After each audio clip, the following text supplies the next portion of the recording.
Hello प्यारे बच्चों, कैसे हो? आई होप सभी अच्छे होंगे। आज हम स्टार्ट करेंगे क्लास 9 चैप्टर नंबर 4 की एंड ऑफ चैप्टर एक्सरसाइज के क्वेश्चन नंबर 4 से लेके क्वेश्चन नंबर 7 तक।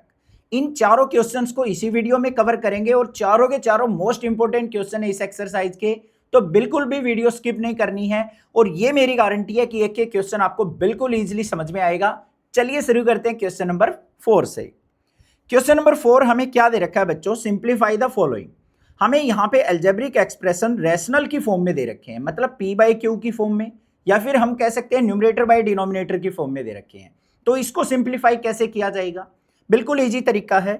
सबसे पहले हम क्या करेंगे, न्यूमरेटर को फैक्टराइज करेंगे, फिर डिनोमिनेटर को फैक्टराइज करेंगे। जो फैक्टर न्यूमरेटर और डिनोमिनेटर में कॉमन होगा उसको कैंसिल आउट करके इसको सिंपल फॉर्म में लिख देंगे। तो सबसे पहले बात करते हैं यहाँ पे न्यूमरेटर की। हमें क्या दे रखा है? 4x² plus 4x plus 1। ये हमें किस फॉर्म में नजर आ रहा है? कौन सी आइडेंटिटी से मैच हो रहा है हमारा? a प्लस बी के होल स्क्वायर से। क्या होती है आइडेंटिटी? a² प्लस 2ab और प्लस में b²। किसके इक्वल होगी? a प्लस बी के होल स्क्वायर के। तो फर्स्ट टर्म से a निकाल लेंगे, लास्ट टर्म से b फाइंड आउट करेंगे। a की वैल्यू क्या हो जाएगी? यहाँ पे 4 हमारा किसका कंप्लीट स्क्वायर होता है? 2 का, तो 2x का होल स्क्वायर हो गया। 1 को हम क्या लिख सकते हैं भाई? 1 का स्क्वायर लिख सकते हैं, क्योंकि 1 ही आएगा। बीच में क्या हो गया? 2 मल्टीप्लाई a की जगह हमें क्या पुट करना है? 2x, और b की जगह 1 पुट करना है। तो a की वैल्यू हमारे पास 2x आ गई, b की वैल्यू क्या हो गई? 1। तो हमारे पास यहाँ पे फैक्टर क्या आ गए? 2x प्लस 1 का स्क्वायर। ये हमारे न्यूमरेटर के फैक्टर हो गए बच्चों। अब बात करें डिनोमिनेटर की, तो डिनोमिनेटर में हमें क्या टर्म दे रखी है? 4x² माइनस 1 दे रखा है। अब इसको क्या करें बच्चों? बिल्कुल सिंपल है। 4 किसका कंप्लीट स्क्वायर होता है? 2 का, क्योंकि 2 का स्क्वायर 4 होता है। तो यहां पे इसको क्या लिख देंगे? 2x का होल स्क्वायर। फिर माइनस में 1 दे रखा है, 1 को हम 1 का स्क्वायर लिख सकते हैं। अब ये किस आइडेंटिटी से मैच हो रहा है? a² माइनस b² से। किसके इक्वल होती है हमारी? a माइनस बी और a प्लस बी। तो यहां पे a की वैल्यू क्या है? a की वैल्यू है 2x और b की वैल्यू क्या है? 1। तो हमारे यहां पे फैक्टर क्या बन गए बच्चों? 2x माइनस 1 बन गया, और दूसरा फैक्टर क्या बन गया? 2x प्लस 1 बन गया। ये हमारे पास दो फैक्टर आ गए न्यूमरेटर और डिनोमिनेटर के। अब यहां पे पुट कर देते हैं इनको। न्यूमरेटर के फैक्टर क्या आए हैं? 2x प्लस 1 का होल स्क्वायर, और डिनोमिनेटर के फैक्टर क्या आए हैं बच्चों हमारे पास? 2x माइनस 1 और 2x प्लस 1। अब यहां पे देखो 2x प्लस 1 न्यूमरेटर में भी है, डिनोमिनेटर में भी। एक फैक्टर कट गया हमारा, तो हमारे पास बचा क्या? 2x minus 1 divide by 2x plus 1 divide by 2x minus 1। ये हमारे पास क्या आ जाएगा? आंसर आ जाएगा, क्योंकि न्यूमरेटर में प्लस 1 बच गया, डिनोमिनेटर में 2x माइनस 1 बच गया। सेकेंड पार्ट देखते हैं बच्चों, क्या दे रखा है? 9 into 3a³ minus 24b³ divide by 9a² minus 36b²। अब यहां पे सबसे पहले हमें न्यूमरेटर को फैक्टराइज करना है, फिर डिनोमिनेटर को करना है। तो न्यूमरेटर को फैक्टराइज कैसे किया जाए, ध्यान से देखना। हमें क्या दे रखा है? न्यूमरेटर 9 इंटू 3a³ माइनस में 24b³, ये दे रखा है प्यारे बच्चों। यहां पे अब अंदर वाली टर्म पे अगर ध्यान दोगे ना, तो यहां पे हम a³ माइनस b³ की आइडेंटिटी बना सकते हैं। बट कैसे बनाएंगे? उसके लिए हमें एक छोटा सा प्रोसेस करना पड़ेगा। क्या है वो प्रोसेस? यहां पे मुझे 3 कॉमन लेना पड़ेगा। और क्यों लेना पड़ा 3 कॉमन? इसका रीजन समझो। अगर बच्चों मैं 3 की बात करूं, तो किसका हमारा क्यूब होता है? 3 किसी का भी नहीं होता। 24 भी किसी का क्यूब नहीं होता। तो भाई हमें यहां पे क्या करना पड़ेगा? क्यूबिक इक्वेशन से क्यूबिक आइडेंटिटी बनाने के लिए 3 को कॉमन लेना पड़ेगा। तो 3 को कॉमन ले लेते हैं। देखो क्या हो गया, 9 ऑलरेडी था, 3 कॉमन ले लिया, अंदर क्या बच गया? a³। यहां पे हमारे पास 24 था, 3 कॉमन चला गया, तो क्या बच गया? 8b³। अब 8 किसका क्यूब होता है? 2 का क्यूब होता है। तो अब आइडेंटिटी बन जाएगी हमारी। कैसे बनेगी? 9 3 जा 27 इंटू a³ माइनस 8b³ है। तो हमें इसको आइडेंटिटी बनाना है, इसको कंपेयर कर लेंगे a³ माइनस b³ से। किसके इक्वल होता है बच्चों? a minus b into a² plus ab और प्लस में b²। यहां पे a की वैल्यू देखो क्या हो जाएगी? a का क्यूब। b की वैल्यू क्या हो जाएगी? माइनस में 2b का क्यूब, क्योंकि 8 हमारा 2 का क्यूब होता है। तो a की जगह a, b की जगह हमें क्या पुट कर देना है? 2b। तो यहां पे हमारे पास क्या आ गया? a की जगह a, b की जगह 2b। इंटू में a की जगह a पुट करेंगे तो a² प्लस में a मल्टीप्लाई 2b और प्लस में यहां पे 2b का होल स्क्वायर। बात क्लियर हो गई? ठीक है, आगे सिंप्लीफाई करेंगे। यहां पे देखो 27 बाहर था, तो हमें यहां पे इसके साथ में 27 लेके चलना पड़ेगा। तो यहां पे हमने क्या लिख दिया, 27 इंटू ए माइनस 2b इंटू में ए स्क्वायर प्लस 2ab और प्लस में 2 का स्क्वायर किया 4, b का स्क्वायर b स्क्वायर। ये हमारे पास क्या आ गए भाई, फैक्टर आ गए किसके, इस न्यूमरेटर के। न्यूमरेटर को हमने फैक्टराइज कर लिया, ठीक है। अब डिनोमिनेटर को कर लेते हैं। डिनोमिनेटर में क्या दे रखा है, 9a square minus 36b square दे रखा है। 9 किसका स्क्वायर होता है, 3 का, तो इसको हम क्या लिख सकते हैं, 3a का स्क्वायर। 36 किसका स्क्वायर होता है, 6 का, तो 6b का स्क्वायर लिख देंगे। तो यहां पे हमारे पास कौन सी आइडेंटिटी बन गई, ए स्क्वायर माइनस बी स्क्वायर, किसके इक्वल होती है, a माइनस बी और a प्लस बी। ए की जगह 3a, बी की जगह 6b पुट कर लेंगे, तो हमारे फैक्टर क्या आ गए, 3a माइनस 6b, और दूसरा फैक्टर क्या आ गया, 3a प्लस 6b। अब न्यूमरेटर और डिनोमिनेटर में इन फैक्टर को लिख देते हैं। न्यूमरेटर में फैक्टर है 27 इंटू ए माइनस 2b, यहां पे हमारे पास क्या है, ए स्क्वायर माइनस प्लस में 2ab और प्लस में 4b स्क्वायर। डिनोमिनेटर में फैक्टर क्या है हमारे, ये 3a माइनस 6b और 3a प्लस 6b। कोई फैक्टर हमारा कैंसिल आउट हो रहा है, बिल्कुल हो रहा है। यहां पे कैसे कैंसिल आउट होगा, जैसे ही मैं यहां से 3 कॉमन ले लेता हूं, 3 कॉमन लूंगा तो बच्चों हमारे पास क्या बच गया, देखो ऊपर आ गया 27 a माइनस 2b इंटू में ए स्क्वायर प्लस 2ab और प्लस में 4b स्क्वायर, और नीचे हमने 3 कॉमन ले लिया, तो हमारे पास क्या बच गया यहां पे, a माइनस 2b और a plus 2b। a minus 2b से a minus 2b cancel out हो गया, 3 से कट करेंगे तो 3 9 जा 27। तो फाइनल आंसर क्या आ गया, 9 into a square plus 2ab plus 4b square, और डिवाइड बाय हमारे पास क्या आ गया, a प्लस 2b आ गया। तो ये हमारे पास क्या आ जाएगा, फाइनल आंसर हो जाएगा। क्लियर हो गई बात, समझ में आ गया, कोई दिक्कत नहीं होनी चाहिए। थर्ड पार्ट देखते हैं बच्चों, क्या दे रखा है, S cube plus 125t cube. Denominator में हमें दे रखा है S square minus 2st minus 35t square. तो सबसे पहले न्यूमरेटर को ध्यान से देखो, हमें क्या गिवन है, एस क्यूब प्लस में 125t क्यूब। अब 125 किसका क्यूब होता है, 5 का क्यूब होता है। तो यहां पे a cube plus b cube की आइडेंटिटी इजिली बना सकते हैं हम। कैसे बनेगी, ध्यान से देखो, यहां पे s को हम क्या लिख देंगे, s का क्यूब लिख देंगे, और 125t को क्या लिख देंगे, 5t का क्यूब लिख देंगे। तो हमारे पास कौन सी आइडेंटिटी बन गई, a cube plus b cube की। किसके इक्वल होती है बच्चों, हमारे पास identity a plus b into में a स्क्वायर माइनस में ab और प्लस में b स्क्वायर। a की जगह s, b की जगह 5t पुट कर लेंगे, तो हमारे फैक्टर क्या आ गए यहां पे, s प्लस 5t इंटू में s का स्क्वायर हो जाएगा, माइनस में a की जगह s, b की जगह 5t और फिर b की जगह 5t का स्क्वायर कर देंगे। क्लियर है, सिंप्लीफाई कर लेते हैं। तो हमारे पास यहां पे फर्स्ट टर्म क्या आ गई, s प्लस 5t इंटू में s स्क्वायर माइनस में 5st और प्लस में 25t स्क्वायर। तो न्यूमरेटर के फैक्टर हमारे पास आ चुके हैं यहां पे। अब बात करेंगे डिनोमिनेटर की। डिनोमिनेटर में हमें क्या दे रखा है, एस स्क्वायर माइनस 2st और माइनस में 35t स्क्वायर। अब यहां पे देखो बच्चों, दो टर्म हमें नेगेटिव दे रखी हैं। अब कोई भी आइडेंटिटी ऐसी नहीं है जिसमें दो टर्म नेगेटिव आती हो हमारी, तो हमें इसको क्या करना पड़ेगा, स्प्लिटिंग द मिडल टर्म से फैक्टराइज करना पड़ेगा। वो कैसे अप्लाई होगी इस पे, बिल्कुल सिंपल है, ध्यान से देखो। हमें ऐसे दो नंबर फाइंड आउट करने हैं कि हम प्रोडक्ट करें तो लास्ट वाली टर्म माइनस का 35 आ जाए, और उन दो नंबर्स का सम करें तो क्या आ जाए बच्चों, माइनस का 2 आ जाए।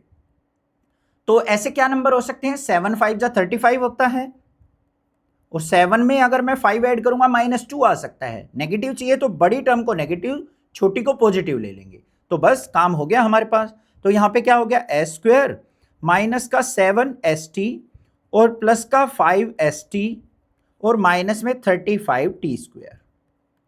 कॉमन निकालो, पहले दो टर्म से क्या कॉमन आ रहा है, s कॉमन आ रहा है, अंदर क्या बच गया, s माइनस 7t बच गया। अगली दो टर्म से क्या कॉमन आ रहा है, प्लस का 5t कॉमन आ रहा है, यहां पे s बच गया, यहां पे माइनस का 7t बच गया। तो एक तो फैक्टर आ गया बच्चों s प्लस 5t, और दूसरा फैक्टर क्या आ गया s माइनस 70। ये दो फैक्टर आ गए हमारे डिनोमिनेटर के। अब इनको राइट डाउन कर लेते हैं। न्यूमरेटर के फैक्टर क्या आए थे, ये रहे हमारे s प्लस 5t इंटू में s स्क्वेयर माइनस का 5st और प्लस में 25t स्क्वेयर। डिनोमिनेटर के फैक्टर क्या हैं बच्चों हमारे, s प्लस 5t और दूसरा फैक्टर क्या है s माइनस 70। तो यहां पे s प्लस 5t से s plus 5t cancel out हो गया, क्या बच गया न्यूमरेटर में, s स्क्वेयर माइनस 5st और प्लस में 25t स्क्वेयर। और डिनोमिनेटर में क्या बच गया प्यारे बच्चों, s माइनस 7t बच गया। तो ये हमारे पास क्या आ जाएगा, यहां पे आंसर आ जाएगा। बस ये फाइनल आंसर हो गया। क्वेश्चन नंबर 5 देखते हैं बच्चों, इंपॉर्टेंट क्वेश्चन है। क्या दे रखा है, find possible expression for the length and breadth of each of the following rectangles whose areas are given by the following expression in the square unit. हमें यहां पे रेक्टेंगल के एरिया को एल्जेब्रिक एक्सप्रेशन की फॉर्म में दे रखा है और इस एल्जेब्रिक एक्सप्रेशन से हमें बच्चों रेक्टेंगल की लेंथ और ब्रेड्थ फाइंड आउट करनी है। बिल्कुल सिंपल क्वेश्चन है, देखो ध्यान से। सबसे पहले अगर मैं रेक्टेंगल की बात करूं तो रेक्टेंगल के अंदर क्या होता है बच्चों, अपोजिट साइड हमारी इक्वल होती है। ये मान लो लेंथ है, ये ब्रेड्थ है, तो एरिया कैसे आएगा हमारा, लेंथ मल्टीप्लाई ब्रेड्थ करके, ऐसे ही तो निकलता है। हमें क्या करना है, गिवन एल्जेब्रिक एक्सप्रेशन को फैक्टराइज करना है। यहां से हमारे पास दो फैक्टर मिलेंगे, एक फैक्टर हमारा लेंथ होगा, दूसरा फैक्टर हमारी ब्रेड्थ को रिप्रेजेंट करेगा। ये काम करना है, तो करते हैं भाई इस काम को भी कंप्लीट। देखो क्या है, हमें यहां पे फर्स्ट एक्सप्रेशन दे रखा है 25a स्क्वायर माइनस में 30ab प्लस 9b स्क्वायर। अब इस एल्जेब्रिक एक्सप्रेशन को ध्यान दोगे तो कौन सी आइडेंटिटी से मैच हो रहा है बच्चों, a माइनस बी के होल स्क्वायर से मैच हो रहा है। बिल्कुल हो रहा है। क्या होता है a माइनस बी का whole square, a square minus 2ab और प्लस में b स्क्वायर इक्वल किसके होगा, a माइनस बी के होल स्क्वायर के। क्लियर बात है। अब फर्स्ट टर्म से a फाइंड आउट करेंगे, लास्ट टर्म से b हमारा निकलेगा। तो यहां पे 25 किसका कंप्लीट स्क्वायर होता है, 5 का। 5 का स्क्वायर करेंगे 25 आता है, तो 25 को लिख दिया मैंने 5 और साथ में a है तो 5a का स्क्वायर हो गया। लास्ट टर्म देखो 9b स्क्वायर है, तो 9 किसका स्क्वायर होता है हमारा, 3 का। तो यहां पे इसको क्या लिख देंगे, 3b का होल स्क्वायर लिख देंगे। a की वैल्यू 5a हो गई, b की वैल्यू 3b होगी हमारी आइडेंटिटी में। तो यहां पे बीच वाली टर्म को देख लेते हैं, 2 मल्टीप्लाई a की जगह 5a और b की जगह 3b पुट कर दिया, हो गई आइडेंटिटी हमारी मैच। तो हमारे पास यहां पे फैक्टर क्या आ गए, 5a माइनस में 3b का स्क्वायर। अब इसको अगर मैं फैक्टराइज करके लिखूं तो हमारे पास इसकी पावर 2 है, तो इसको हम कैसे लिख सकते हैं, 5a माइनस 3b और 5a माइनस 3b, ये हमारे फैक्टर आ गए बच्चों। तो यहां पे क्या होता है, एरिया था ना, ये लेंथ इंटू ब्रेड्थ होती है। एरिया किसके इक्वल होता है हमारा, लेंथ मल्टीप्लाई ब्रेड्थ के इक्वल। तो यहां पे किसी को लेंथ लिख देंगे और एक को दूसरी को हम क्या लिख देंगे, ब्रेड्थ लिख लेंगे। लेंथ क्या हो गई 5a माइनस 3b और ब्रेड्थ यहां पे क्या हो गई हमारे पास, ब्रेड्थ भी हमारी क्या आ गई 5a माइनस 3b। तो ये हमारे पास क्या हो गया, आंसर हो गया। बस ये क्वेश्चन था, क्लियर है। सेकंड पार्ट पे चलते हैं। सेकंड में हमें क्या दे रखा है, 36s square minus 49t square. दो टर्म दे रखी है, दोनों पे स्क्वायर है, तो a square minus b square की आइडेंटिटी बन जाएगी। 36 किसका स्क्वायर होता है, 6 का, तो 6s का स्क्वायर लिख देंगे। माइनस में 49 किसका होगा, 7t का स्क्वायर लिख देंगे। तो ये किसके इक्वल हो गई, a square minus b square के। क्या होगी, a माइनस b और a प्लस b। a की वैल्यू 6x और b की वैल्यू 70, यहां पे पुट कर देते हैं हम। a की जगह 6s माइनस में b की जगह 70 और यहां पे 6s और प्लस में 70। तो यहां भी अगर एरिया की बात करें तो एरिया किसके इक्वल होगा, लेंथ मल्टीप्लाई ब्रेड्थ के। तो यहां पे लेंथ क्या हो गई, किसी भी एक टर्म को, एक फैक्टर को आप लेंथ लिख सकते हैं, 6s माइनस 70 को भी ले सकते हैं और 6s प्लस 70 को भी ले सकते हैं, आपकी मर्जी है। तो यहां पे मान लो हमने लेंथ ले ली भाई 6s माइनस में 70, तो ब्रेड्थ जो होगी रेक्टेंगल की वो क्या हो जाएगी, दूसरा फैक्टर हो जाएगा 6s प्लस में 70। अगर मान लो इसको आप 6s प्लस 70 लेते हैं तो उस टाइम पे हमारी जो ब्रेड्थ हो जाएगी वो क्या हो जाएगी, 6s माइनस 70 हो जाएगी। कोई भी एक चूज करेंगे हम, या तो ये पेयर चूज करेंगे या ये पेयर चूज करेंगे। क्लियर हो गया क्वेश्चन, समझ में आ गया कैसे हमें फैक्टराइज करके अपनी लेंथ और ब्रेड्थ फाइंड आउट करनी है। क्वेश्चन नंबर 6 देखते हैं बच्चों क्या है। Find possible expression for length, breadth and height of each of the following cuboids which volume are given by the following expression in cubic unit. हमें यहाँ पे कुछ अलजेब्रिक एक्सप्रेशन दे रखे हैं और बता रखा है कि ये अलजेब्रिक एक्सप्रेशन एक क्यूबॉइड के वॉल्यूम को रिप्रेजेंट करते हैं। अब वॉल्यूम कैसे निकलता है, length into breadth into height. तो सेम काम हमें भी यहाँ पे क्या करना है, इनको फैक्टराइज करना है। और जो हमारे 3 फैक्टर यहाँ पे आएंगे, एक फैक्टर लेंथ को रिप्रेजेंट करेगा, दूसरा ब्रेड्थ को और तीसरा हाइट को रिप्रेजेंट कर देगा। तो चलिए देखते हैं इस क्वेश्चन को कैसे हल बनाएंगे। सबसे पहले देखो बच्चों, यहाँ पे फर्स्ट पार्ट के अंदर हमें क्या दे रखा है, 6a² माइनस में 24b²। दो टर्म के ऊपर स्क्वायर है। 6 किसी का कंप्लीट स्क्वायर होता है, नहीं होता है। 24 भी नहीं होता है। तो हमें यहाँ पे कुछ ना कुछ और ऑपरेशन लगाना पड़ेगा। क्या लगाएंगे, यहाँ पे हम बच्चों 6 को कॉमन ले लेते हैं। 6 को जैसे ही मैं कॉमन लूंगा तो अंदर क्या बच गया, a² माइनस में यहाँ पे क्या बच गया, 4b²। अब अंदर वाली टर्म को ध्यान से देखो तो यहाँ पे a² माइनस b² बन रहा है हमारा। कैसे बन रहा है, 6 बाहर इंटू में a का स्क्वायर माइनस में 4 को क्या लिख लेंगे, 2b का स्क्वायर। बन गया हमारे पास यहाँ पे a² माइनस b² किसके इक्वल होगा, a माइनस b और a प्लस b के इक्वल। तो यहाँ पे a की जगह a, b की जगह 2b पुट कर लेंगे। तो हमारे फैक्टर क्या बन गए, 6 तो साथ में था ही, इंटू में a माइनस 2b बन गया और दूसरा फैक्टर क्या बन गया, a प्लस 2b बन गया। अब ध्यान से देखो हमारे पास यहाँ पे कितने फैक्टर्स की मल्टीप्लीकेशन आ गई, 3 फैक्टर्स की। तो फर्स्ट वाले को हम क्या ले लेते हैं, लेंथ ले लेते हैं। लेंथ इक्वल टू 6 हो गया। ब्रेड्थ की बात करें, ब्रेड्थ हमारी क्या हो गई, a माइनस 2b हो गई। हाइट की बात करें तो हाइट क्या हो गई बच्चों, नेक्स्ट वाला फैक्टर a प्लस 2b हो गई। अब आप सोचोगे सर लेंथ को हम a माइनस 2b तो ले सकते थे, बिल्कुल ले सकते हो आप। किसी एक फैक्टर को आप लेंथ ले लो, किसी को ब्रेड्थ ले लो, किसी को हाइट ले लो, तीनों अलग अलग लेने हैं, आपकी मर्जी है। तीनों अगर मान लो किसी बच्चे को दिल कर रहा है सर मैं इसको लेंथ लूंगा, इसको हाइट लूंगा और इसको मैं यहाँ पे ब्रेड्थ लूंगा, बिल्कुल ले सकता है, कोई दिक्कत नहीं है, बिल्कुल ठीक माना जाएगा। रट्टा नहीं मारना है किसी चीज का, बस आपको देखना है 3 फैक्टर आए हैं तो लेंथ ब्रेड्थ हाइट है। हमने बस अपनी स्टैंडर्ड फॉर्म से कंपेयर कर लिया, फर्स्ट लेंथ मान ली, सेकंड ब्रेड्थ मान ली, थर्ड हाइट मान ली, ऐसे कर लिया। अब इसके सेकंड पार्ट पे देखो बच्चों क्या है, 3ps² minus 15ps plus 12p। अब इस पे ध्यान देंगे तो हमारी कोई भी आइडेंटिटी नहीं बन रही है। तो क्या करें भाई, यहां पे देखो कुछ कॉमन आ रहा है हमारा, 3p कॉमन आ रहा है, 3 का मल्टीपल भी सभी में है, p भी सभी में है। तो हम यहां पे 3p को कॉमन ले लेते हैं। अंदर क्या बच गया, s² माइनस में 5s और यहां पे क्या बच गया बच्चों, प्लस का 4 बच गया। क्लियर। अब अंदर वाली टर्म को ध्यान दो, अंदर वाले एक्सप्रेशन को, ये हमारे पास एक क्वाड्रेटिक एक्सप्रेशन आ गया।